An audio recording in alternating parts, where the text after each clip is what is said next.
Welcome back to the Death Before Decay podcast. Today it's just Jon and I. What's up? Hey, Jon, how are you? I'm doing well. Excellent. Sorry, I didn't want to interrupt your intro. Keep going. Yeah, you're good. You're good. I mean, it fits with the topic because today we're going to talk about ADHD, mental health, and learning how to work with your own head in a system that maybe doesn't like fit the model of how you would like things to go. And honestly, I really wasn't even sure I wanted to do an episode like this, to be honest with you. Yeah, Uh, I can see that. I mean, I'm pretty open about it. As am I. Yeah. When I was a kid, I was diagnosed with ADHD and depression issues and things like that. And it's not like really a secret, but I also feel like it's become like this hot, like topic, like slash clickbait on the internet. And maybe I'm just fed it more often because I have it and I stop and watch those videos, but it almost is coming off as cringy. I can see that. I also was diagnosed, not with ADHD, but Yeah. ADD. So I don't even know if they distinguish anymore. I don't know. They may have evolved it. They added in the H. Yeah. Yeah. But I very similarly, when I was younger, had a very hard time focusing or comprehending what I read. Right. So it made school very challenging and difficult. And, as far as like, I don't think I was depressed, but definitely frustrated, like big time. Yeah. I mean, like looking back and the behaviors that I had and I still have, I am very positive on my diagnosis. But I think it was also like really overdiagnosed when we were kids. So what were like the symptoms that really stood out to you? Like, so for the audience that like doesn't really understand what this is, like, Sure. What is it? So for me, it was just the hyperness that just turns on without any like warning. And my wife has just gotten used to it where I'll just be like just sitting and being fine. And then I'm just darting around the house playing with the dogs or something like that and just never able to sit still ever, ever, ever, ever. I can't go like my wife would love to go like on a beach relaxation trip. Mm-hmm. And we have done them, but I want to do activities too. I think so. Yeah. Yeah. And Des like always brings up, she's like, we went to Aruba and we had to do multiple activities a day. We went and did 2 things and I was going nuts in that 1 week, only doing 2 things. So like I've gotten better at managing it, but it's also like the idea, and these are things I've gotten better at because I've created coping mechanisms, I think, but like being really good at my job at GameStop, working ahead on everything, doing all these inventories and things like that, but never thinking about how much gasoline was in my tank. Mm-hmm. So would you like crash then? Like, would you just like, No. No. So like you get kind of like the surge of energy, but then like when you come down from it, you're just like back to. Yeah. Yeah. I don't crash very often unless it's on days I've taken medication when that falls out.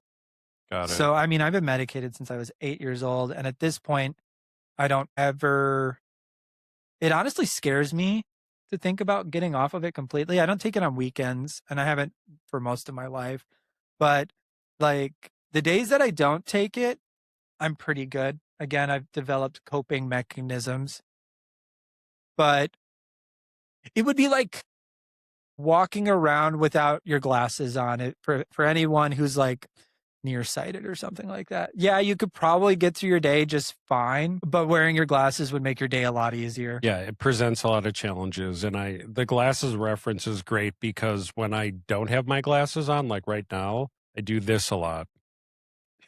So here, look at me. But you just need Botox, Jon. I'm good with what I got hooked up with. Yeah. But it's funny. So like the other day, I was out with one of our friends and I didn't have my glasses on, and we were having a conversation about, work, whatever. We were kind of venting a little bit. But anyway, so I'm looking at her like this. And she's like, why are you looking at me like that? This is an audio format entertainment. So for the record, John is expressing Oh, what most yes. people would call RBF towards me. Yes, yes. So my brow pressure is as down far as possible towards my nose as I can get it, because the goal is to focus with my eyes. Because obviously I'm 46 years old. It's a little blurry now, so that helps. So, anyways, I'm looking at my friend, and I'm like, and I'm giving her this brow look. Yeah. And all of a sudden, she like snaps on me, and I'm like, what just happened? Why are you Whoa. looking at me like that? I'm just like, oh my God. Yeah. Misunderstanding there is a Yeah. good comparison too, because I'll interrupt conversations at time, not really meaning to, but like the idea in my head that's there, if I don't get it out, I feel like my brain will explode or I will completely erase it. And that's another typical symptom. And then getting diagnosed with dyslexia tends to be an overdiagnosis in a lot of people who have ADHD. It's not, I'm already trying to look like 7 lines ahead when I'm trying to read one sentence. Mm-hmm. So for me, the way I learned to develop a coping mechanism for that is I have to use a note card when I'm reading. What a block. To block the lower part of Oh, the that's page. interesting. Yeah, have to. And somewhat fascinating. Yeah. I should try that. Because Yeah. I'm actually very similar, where like, I'm like, I want to get ahead. I want to get ahead. I want to get Yeah. ahead, or like, I want this over with, which Yeah. is how I was in school when I was younger. And that's why I wasn't comprehending anything I was reading. So yeah, and there's just like, there's an impulse control issue. I mean, to this day, that's pretty common with people with ADHD. But I think this like winds back to why I was kind of like weird about talking about it, there are so many people who are like, oh, they're so brave for coming out and talking about this. And I'm like, that's fucking stupid. Like, you're not like, I mean, good for you for like owning this, getting your diagnosis, trying to like better your life. But like, there's a lot of us kids who are out there, had the diagnosis, were looked at like shitheads. And I even like, I've warned myself I'd swear more at this because there are things that'll probably get me angry. I think you just got to let it out. Yeah. Yeah. It's good to let it out. And, I'm like happy for people for like finding themselves a little bit, especially in adulthood, because so many of us don't figure out who we are. But like we were people who were ignored at times. And like, I don't know anyone who had the diagnosis that I had in middle school and high school that hit it, like, I don't know. It just is weird to me. And I just find a lot of what I see on the internet talking about this condition as cringy. And I worry that all this stuff going out there is just making a lot of people like self-diagnose with ADD or spectrum disorder or manic depression. And you know what? Like, our brains are so fluid and malleable, and they like our thought, the way we think and the way we behave does change over time and goes through fluctuations. Like, you could just be depressed today, or like you could just be going through like something that's really causing you to have a lot of stress that is making your impulse control a little lower. Yeah. And that's also why, like, and it's kind of a common phrase nowadays, but like, you just don't know what people are going through. Right. So like, it's nice to just try to be kind, like being kind to people because you don't know what they're going through, because, they might be having a tough day, right, with their everyday problem. I know for me, when I was younger, and now that I'm older and I think about it, was kind of diagnosed with ADD. I guess kind of. No, I was, but if I'm looking back at it, whatever I was learning back then in school, I was told to learn it. I was told to learn biology, science, math, English, literature, social studies, right? Right. And there's always portions of it where it's like, you just don't care. Right. 80% of the population is not going to care about every subject in school. Exactly. And if I'm being honest here today, I would say that I just wasn't interested. Yeah. And because I wasn't interested, like how I got hooked up was, if I'm not interested, I'm not interested. So it goes in one ear, out the other. I mean, that is pretty typical. And I would honestly say that I just had like a very high level and low tolerance for the other stuff. So now that I'm older, and I know we were talking earlier about like, I feel like I outgrew it because now when I'm reading about something that I'm very interested in, like I Yeah. consume it. Yeah. I'm like hyper focused. I mean, you might, but that is ADD too. Like if you hyperfixate on things, and I go through those patterns where I'll hyperfocus on a subject, it's easier. Like music and martial arts are probably the perfect examples. Like if I had it in my head that I wanted to get a song written, there was nothing that was going to pull my attention away from that. Hmm. And I could like I couldn't get my studies done in college, but I could sit there and learn new chord progressions that I like, you know, that I didn't need to know for my career one Did, day. did you ever like, when you were in those situations, did you ever like work harder purposely because the repetition, you were like, I just need to keep doing it. I just need to keep doing it because like you No, no. that way. I needed I need someone to force me into repetition because I want to do the next thing. I think it's the reason I was never very good at learning covers. Like my bands never played a lot of covers because I like first of all, me and my bandmates just didn't really want to do them. But like focusing on learning a cover, there's so much repetition in it. But when you're writing your own music, there's tweaks happening. There's like, Hmm. oh, I can, let's change this part or this hook or this chorus uh, to make it feel better. So the repetition's different because you're looking for the best way to do it. Where when I was doing, if you play a cover, you're just trying to make it sound like it sounds on the CD. Right. And I didn't like that. And in martial arts, I had to do I had to do private lessons at times just to like focus in and do the same thing over and over. Because if the movement wasn't cool or I didn't find it that entertaining, it was harder for me to focus on it. Like patterns, I think is a good example. So those of you who've ever don't do martial arts, every belt or every rank has like a sequence of movements that you do called a pattern or a form. They Or have a kata. kata's Japanese. Yep. So I was terrible at those when I was a kid. I could do them, but like at martial arts tournaments, I'd take home like a third, and I'm like, whatever. But if it was sparring, which is going to be different with every single opponent, Hmm. I was taking home first because that's what I wanted to do. And what kind of martial arts were you into? I did taekwondo. I've done taekwondo since I was 8. I did Kenpo, That's right. You told me about that. Kenpo karate. Yeah. Yeah, which is a blend of American street fighting and ninjutsu. Oh, I had to do the katas, had to break the boards, had to yeah. do all of the moves. I did that stuff for like 10 years. Dude, It was great. anyone who's looking for a way to like train their brain should do And martial arts. release energy. Yeah. But a lot of the like traditional martial arts have like I think disciplinary and like brain training aspects that some of the other like more competitive martial arts maybe don't always have. But like getting back to it, I think because we could talk about martial arts all day. Oh yeah, but martial arts are awesome. Yeah, for sure.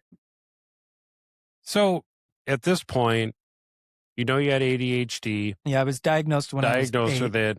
So there was kind of like a reputation, maybe a negative or bad reputation with that. Yeah, So so like how'd you deal with that? not well. I'll just be honest. Yeah. So back in the 90s, they just put you in what they called special ed, which was a mixture of people or of kids with learning disabilities, which they've categorized ADHD at the time as, to behavioral issues, bipolar disorder, a bunch of different things. So the kids who like misbehaved in class, you were put with them at times. Like Hmm. remember having to go into Mrs. Nordhagen's class a lot because that's where I belonged, they would say. And I just was hanging out with a bunch of, the people around me weren't exactly like this is going to come off kind of negative, but it's not meant to be. Like, it wasn't like I was getting like a positive response or being challenged by these people at all. If not, if anything, they might have been kind of a negative on me. And when I'd come back to class, it's like, oh, Elliot had to go hang out with the dumb kids or the bad kids. And like, it was just a way of people just kind of slapping a label and like not having to deal with the kid, it seemed like at times. And then I thought that was me. I I was like, my mom was told that I'd be lucky to graduate high school when I was 9, you know, by a therapist. Like, I hate, you know what? it was I hate that shit. it, Sorry. I hate that. yeah, I hate it so much because, when you're in like a leadership position, and a teacher is in a leadership yeah. position, you can't say those things. Like, the, there's a nicer way, there's a kinder way, but like, sorry, that just like rubs me the wrong way because I've had it said to me, and if anything, it lit a fire under my ass to make a difference. I had to like develop that mentality. I think it kicked in later in life, but at the time, you're 8, 9 years old and you will blindly trust what an adult is telling you. Yeah. And so for me to be told this over and over and over was damaging at times. You know, I remember, like, I think my mom, being the wise person that she is, finally noticed that there wasn't a positive impact from that type of therapy. And she switched me to something else that was a lot more productive, I think. Mhm. And it allowed me to be creative while I was working through my feelings and the things that I was dealing with. And that helped. But as I like got older, so in middle school, I got in a fight by the bike racks where fights happen. And in the Meet you at the bike racks, right, y'all. yo, but it was right after Columbine, zero tolerance policy, and I Mm. got suspended. And a bunch of things happened, and my parents decided, hey, we're gonna homeschool him for a year, and then we're gonna move him to the other middle school. So during that year, I think is kind of when the self discovery like kind of kicked in of like, and I think that's just the maturing brain of like, hey, I'm not gonna let anyone tell me what I can or can't do. I had a really amazing 5th grade teacher who like recognized that like he's really good at math, but we won't let him do math Olympiads because he's not good at English. That doesn't make sense. Right. So she basically told the principal to go fuck herself and put me in math Olympiads. And that was when I started taking school more seriously, when I was finally challenged. And if she hadn't done that, who knows how much longer it might have taken me to like get a grip on it if I would have at all. So like middle school happened, I started like kind of discovering my ideas of who I was. We had started using medication at that point, was able to focus during school time and be creative at home with the right meds. And I switched from one school to the other where that bad kid label stayed at that school. I go to another, I don't have that label on me, and all of a sudden I did better in school. Hmm. Well, yeah, you didn't have to use your positive energy to defend all the negative energy. I didn't have teachers looking down on me Yeah, at me right away exactly. because that's what happened at the other schools. And that is my biggest problem with the whole thing is that Yeah.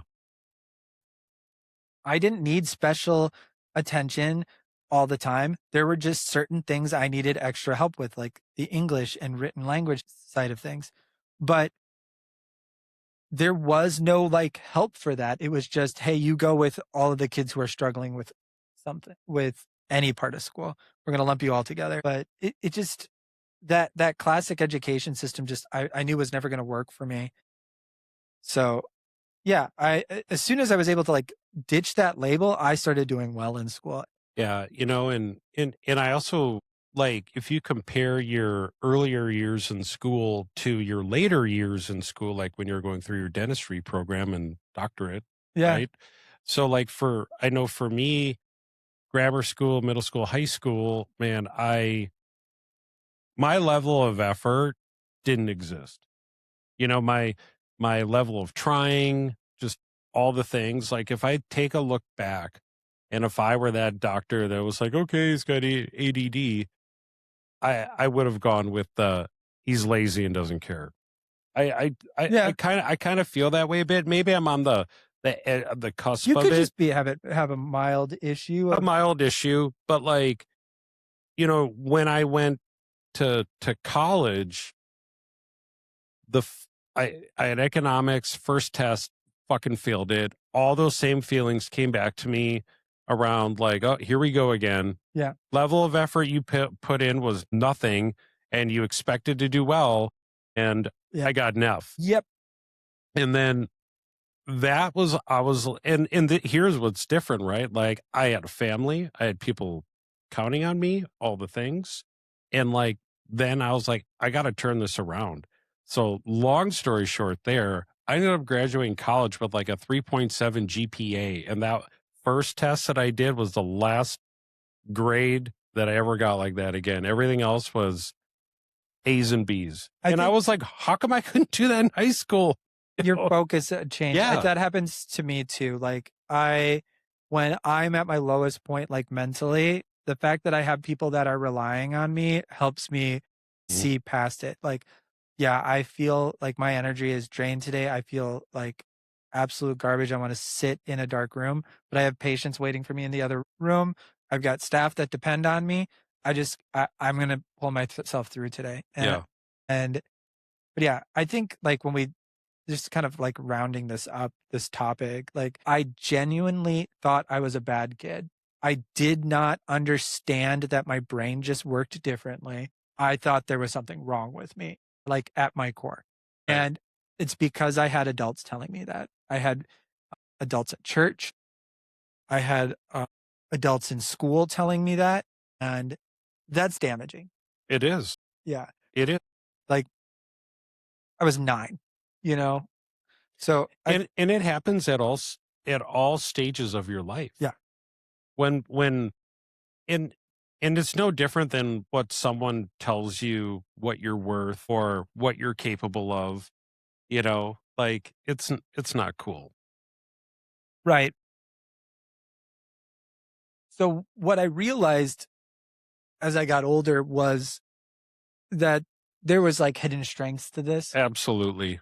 I was really good at mathematics. I was really good at martial arts. I was pretty good at sciences. Yeah. Hiya. Yeah. My dad would always do that. And I realized that I had like an energy about me that gave me that kind of gave me a good like leadership vibe. And that's what I started leaning into. But I still couldn't figure out school. But I like where you're going with this because, it can be a strength, right? Yeah. And I would challenge those that I think have the emotions that we've been talking about up to this point. I would take a different approach, and I would say lean into it. Yeah. Try to use it in a way that, it challenges you to kind of figure it out, or like, hey, okay, I know I act this way. How might I figure this out?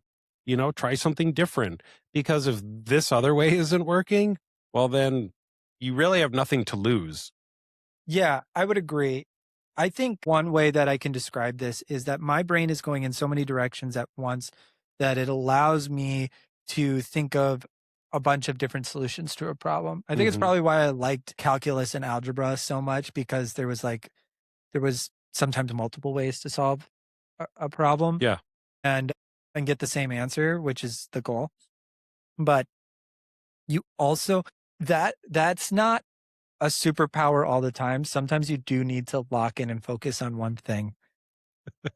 Well, so, but you're speaking from experience, Yeah. and you're like, okay, time to dial the superpower down. Well, sure. Like we would just throttle it back. Like when I'm doing surgery, I need to be focusing on what's in the mouth and what's going on and, avoid arteries, get the tooth out as without damaging bone structures or other teeth. Like that's not the time for me to be thinking on developing another business on the side. Well, I would say this: if you are, it's because you're great at what you do. Well, I appreciate that. But at the You're same, welcome. I really, really appreciate it. That's the time to use the ADHD hyperfocus Right, right. on something, and it can have a lot of value. Where I find it to be like in my job every day, and maybe you can talk about how it affects you, is that when I'm coming up with a treatment plan for a patient and they have a really difficult situation, whether it's a lot of wear and tear on their teeth, whether they're going to need full mouth rehab, if they're coming in for asking for something, I'm thinking of why it will or will not work cosmetically or in functionally. I'm thinking of like 6 different ways to handle that problem at the same time. And I've become really good at not vocalizing all 6 different options to a person because that can overwhelm people very, very quickly. Yes. And I think we all go through that part of the problem solving process, right? Because we're so excited. And when we have personalities like ours, where like you said, like we kind of interrupt, or like we if we don't get this out of our mouths or out of our head down to our mouth and then out, we're gonna explode, or we're afraid we're gonna forget. I totally agree, right? You know, there when it comes to problem solving, we both love it, right? Like Yeah. we like the challenge, we like being put in those uncomfortable areas so that we can learn and grow.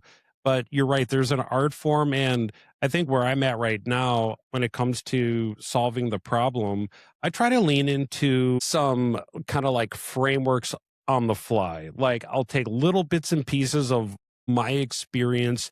How can I guide this group or myself through this process so that I can get the outcome that is not good enough, but it's the right outcome. Yeah. I think you're talking about using that your ability for our brains to work in multiple directions at once and not think on a linear path and embracing it and not fighting it. So mine is different though, because like I will pull Lego blocks, if you will, and I want it to be linear, but I know that when I started up front, that like it's not linear, but I want it to be linear so that I can have it make sense. Because if I can have it make sense to me, chances are I can have it make sense to someone else. What I have found really, really valuable for doing stuff like that is learning a system to Yes. approach it. System or framework. Yes. So the Spear Education Center down in Phoenix teaches this really amazing treatment planning system where you're not thinking about how you're going to treat the patient. All you are doing is identifying the problems. And now we're going to go through in order and how do you fix those problems? And then what does each step impact the next? And I have found that using that system to really, really help me because otherwise I'm thinking of, because like, let's look at replacing a tooth. Can we talk about that? Yes. And I will do my best. You know what? I had a tooth that needed to come out and it was replaced. Right. So let's use me as an example. Okay. So John, when you lost your tooth, when we took it out, we came back around and I didn't really lay out the like 4 different ways to replace your tooth to you. I really just talked about the best way. Yes.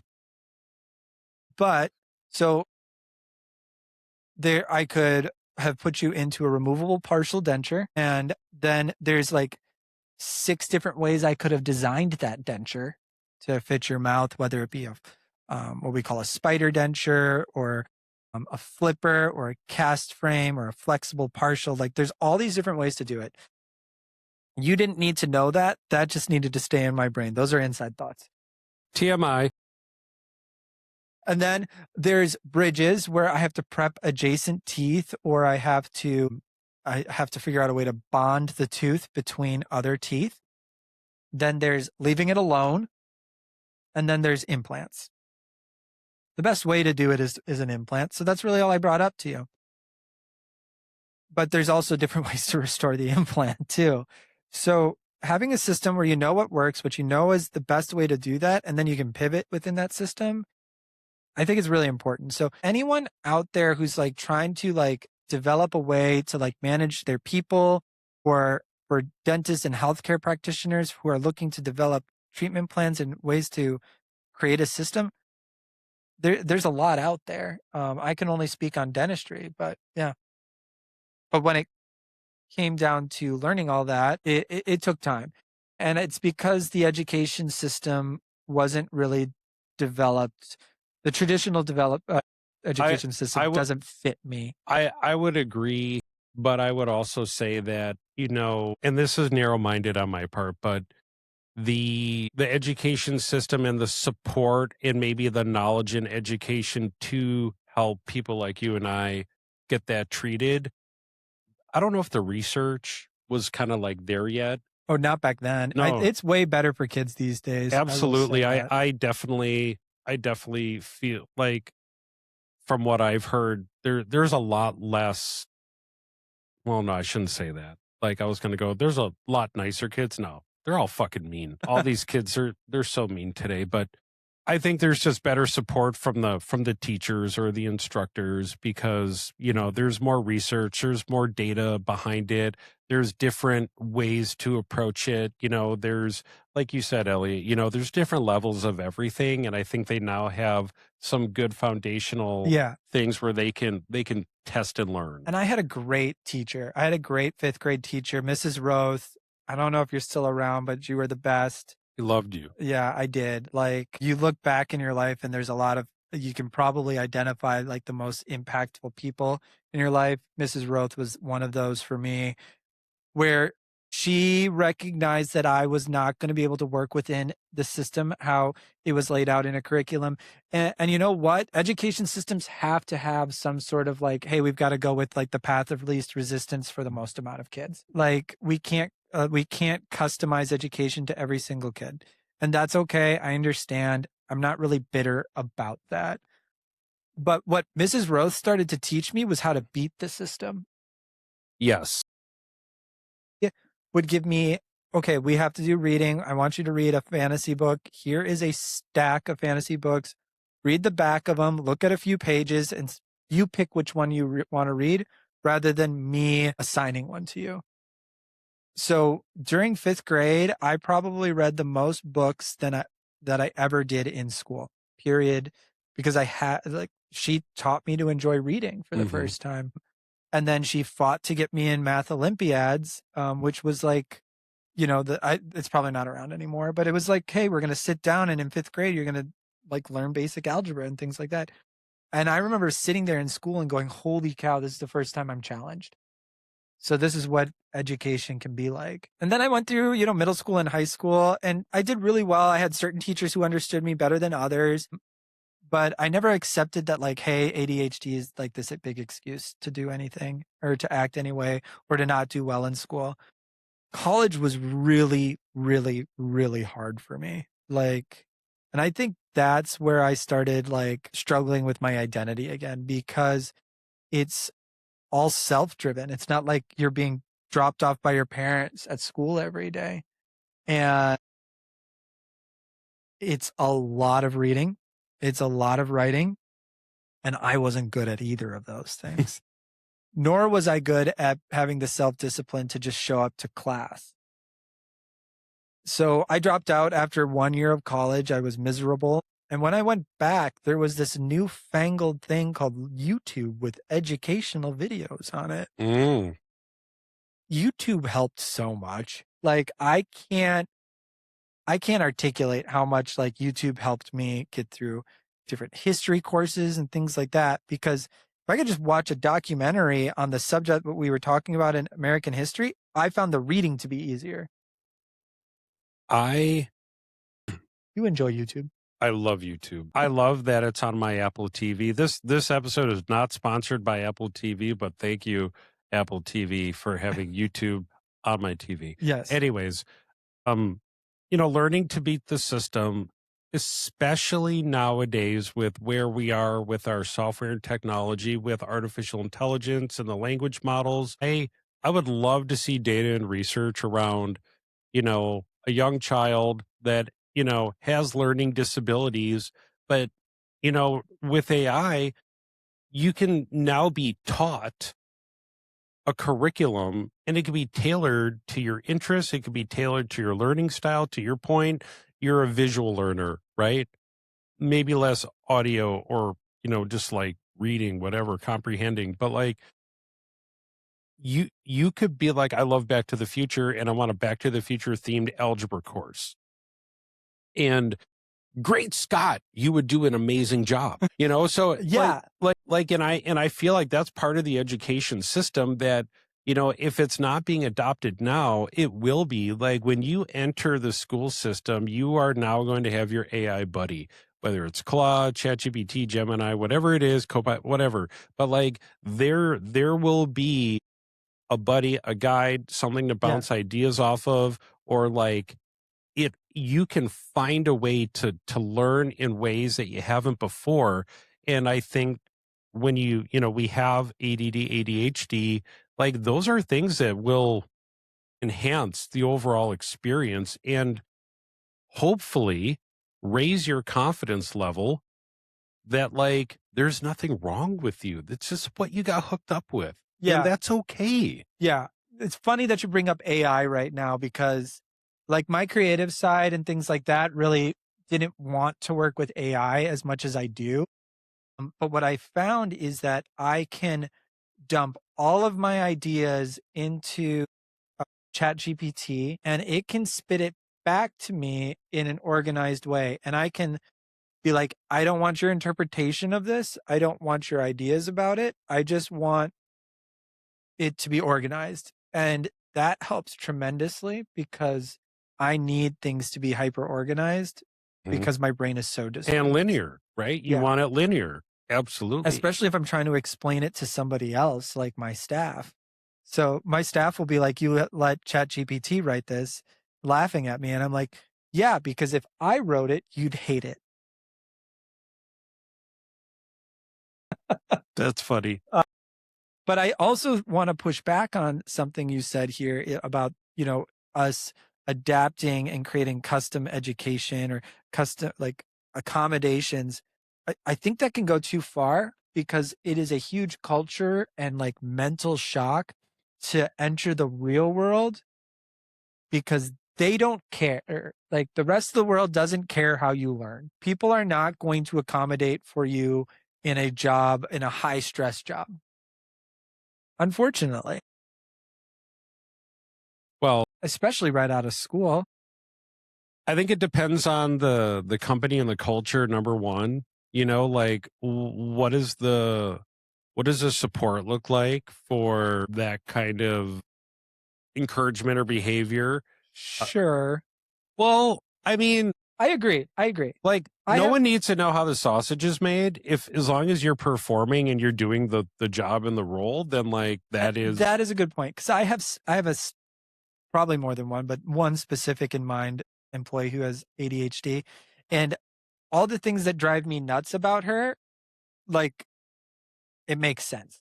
Like but with all the good I get out of her makes up for it. But here's the thing: you can't go and punch someone at a bar because you have impulse control issues and then tell the cops you have impulse control issues. oh my god, that reminds. I don't know. Did you ever watch the show Nurse Jackie? No, I didn't. Okay, never mind. Okay. But that's more what I'm talking about. It's Yeah, like, yeah. oh, I never learned like impulse control issues or like self-reliance and now I expect everybody to help me. One of the like, okay, no, I want to go back to what I said then, just because I would like to kind of unpack this a little bit, provide a little more clarity. Yeah.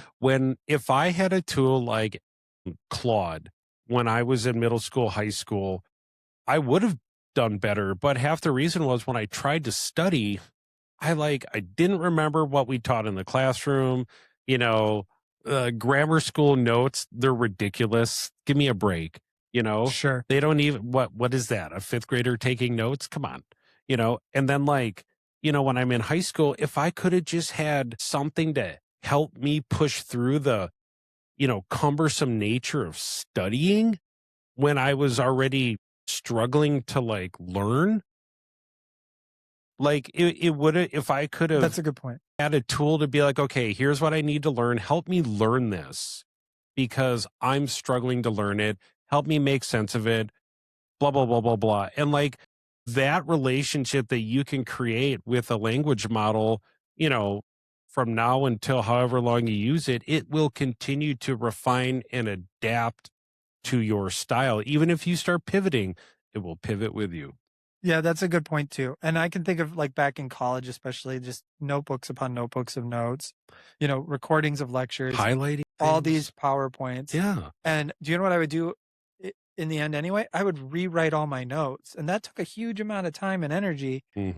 Where if I had just like a model to put them into, it would have given me more time to study and more time to digest that material Yeah. and not be stressing out about the exam as much. Right. So that's why I think like today, if we come bring it back to the ADHD, and with what we have today, like I would lean into it. I would, you know, try some new techniques. My go-to would be like, you know, sharing with your learning style with a language model, giving it the context and be Sure. like, this is how I learn best and see if it works and be like, make this test for me based off the criteria that I was given Yeah. and do it in a way that can be memorable for me, but I can also still use it in my head while I'm doing the test. Yeah. I mean, I think that's great. And I think like AI has helped me tremendously in organizing my thoughts for my business about staying on task, creating to-do lists that I can quickly and efficiently ask people about. But it's a tool. At the end of the day, it's got to be a tool. It can't be. Um, Yeah, it's a tool and not to aid in your excuse, yeah, right? because my my parents would never let me use ADHD as an excuse. I remember seeing kids, like hearing kids in high school use it as an excuse, and I'm like, man, my mom would kick my ass if I ever tried that. I never actually told anybody about ad.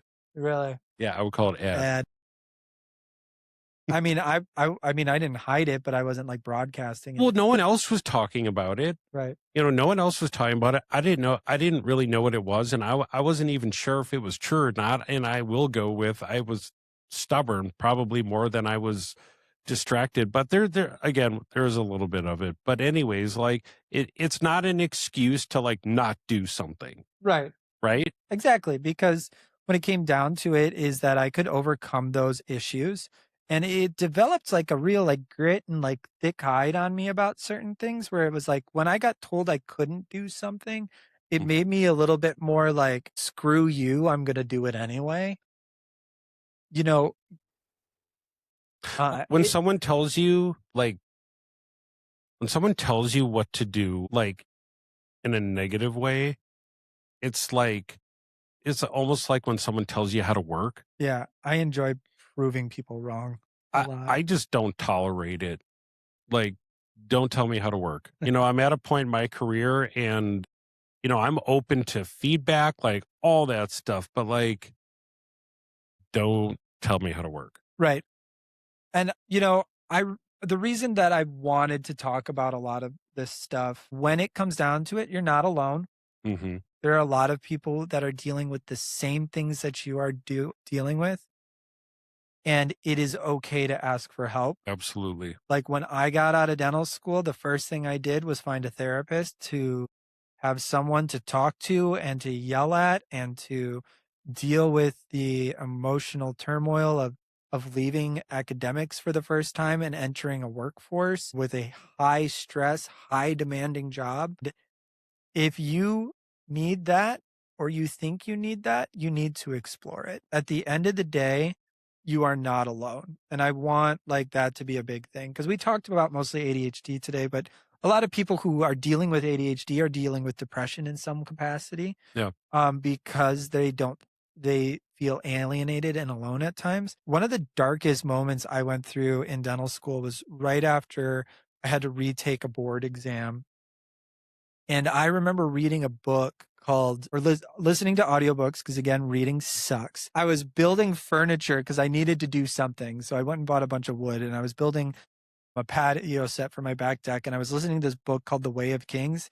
And this author interviewed people with different like mental health conditions or learning disabilities or whatever you want to call it. And there was a character in that who's definitely some sort of like manic depressant ADD type guy.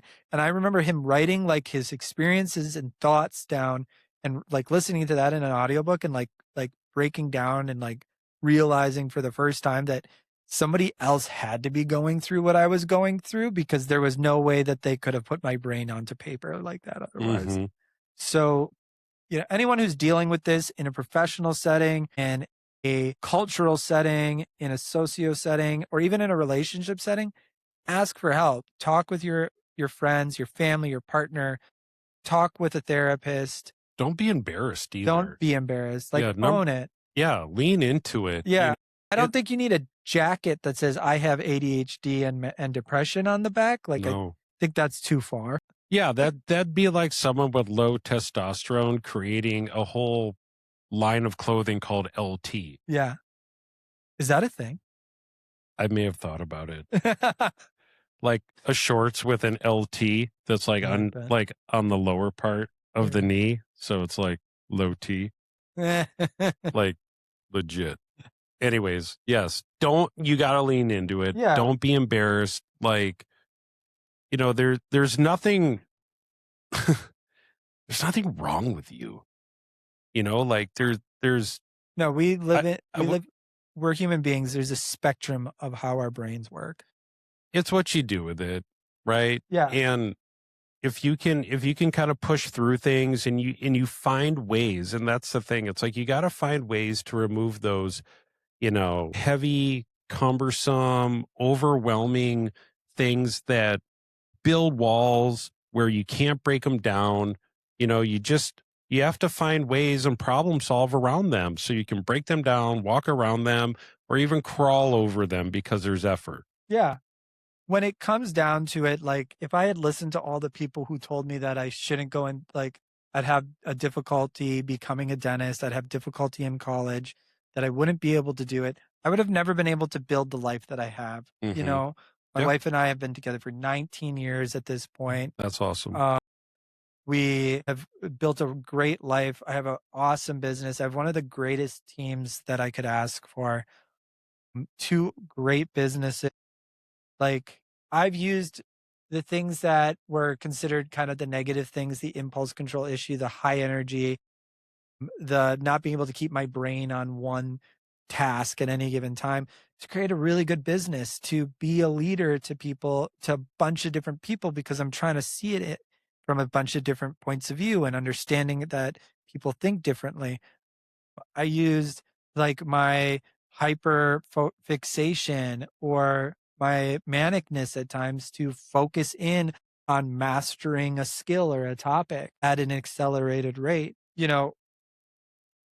When it comes down to it, I've got students in martial arts who are parent comes and they're like, we don't know what to do with the kid. Like, he's got ADHD. I'm worried about him. I'm like, yeah, I got ADHD too. I'm a doctor. I'm happily married. I got I two dogs, one dog on the on the way, one way. kid on the way. I've got yeah. I, like, I'm No not one saying has a puppy and a kid on the way. I, This guy does. I do because I have to have something to do. I got to have a project. He's so John. worried. Yeah. Like, this diagnosis, this like idea, this premise really doesn't impact how what type of person or how successful you're going to be. You're just going to have to own things in a different way is what I'm trying to say. People with ADHD can be doctors, they can be business owners, leaders, husbands, wives, parents, whatever they decide they're going to become. Like, and that's what I tell to parents who bring in kids at taekwondo. Like, your kid's going to be fine. He's going to learn in a different way. It's not a big deal. Mm. Like, it's okay. Yeah, like we had a family friend who was this kid's like, I've got ADHD, so I'm not going to do good in school. And Desiree just like slapped him down and was like, your uncle has ADHD and he's a doctor. Like, yeah, Yeah. you got nothing. And your journey has allowed you to embrace what you were hooked up with, Yeah, right? And it's allowed you to find those problem solving skills, adapt to it, and push through. And like you said, you have a great life. yeah, You you know, there's always things that could probably be better, but at the end of the day, you are a happy guy with a great wife, you got a great family, you have a great practice, you have a great career, things are good. And similarly to you, I'm very happy. Yeah, right? Like, I've had to push through this similar things in my journey, and I'm happy where I'm at. And I like me. Like, I like myself a lot, and I wouldn't have changed it. I like my flaws. yeah, Yeah, like I'm good with it. I would never try to like change who I am internally. I mean, there's always room for improvement, but like whatever I go hooked up with, man, that's what I try to lean into. I agree. This was kind of a different episode for Yeah, us. it was fun. It was fun, and Yeah. and I think the reason I kind of talked myself into doing it, or had some friends talk, enforce that it's a good idea. Is you and I appreciate mentoring people. We Yes. appreciate the chance to maybe make a small impact on somebody's life. Mhm. So anyone who's listening to this, who's like, "Hey, I've got a goal in mind. I just don't know if my brain can work towards it, if or that my abilities are there." I mean, maybe you just need help. Maybe there's things out there that can help you get there. And maybe you just need the right team, or maybe you need the right mentor, or maybe you need the right advice from someone. So that was kind of the point of Like today's I think it episode. just starts with accepting the fact that, there's nothing wrong with you. You just have to work a little bit harder at certain things. Yep, And that's okay because leaning in, pushing through the grit, taking it head on is only going to help you downstream. I would agree. And some things are going to be harder for you, and some things are going to be easier. So I think that's a good place for us to wrap up this subject. Absolutely. This was a great episode today. Yeah. And Dr. E's going to run the outro right now. So thank you for listening to, I think this is going to be episode 6 I believe you are of correct. the Death Before Decay podcast with Dr. Elliot Humiston and super producer John Erline. Hello. If you haven't already subscribed to us on Spotify or Apple Music, or Apple Podcasts or YouTube, please do. It helps us out. We're really enjoying this. I think we're going to keep it going for a while yet, but Hmm. having positive feedback is always good. So, Absolutely. yeah. Yeah. Maybe one of these episodes will just have like a feedback episode where we review the feedback. Like, Might be kind of fun. that might Uh, be. all right, All right. audience. Thank you so much. Thank you.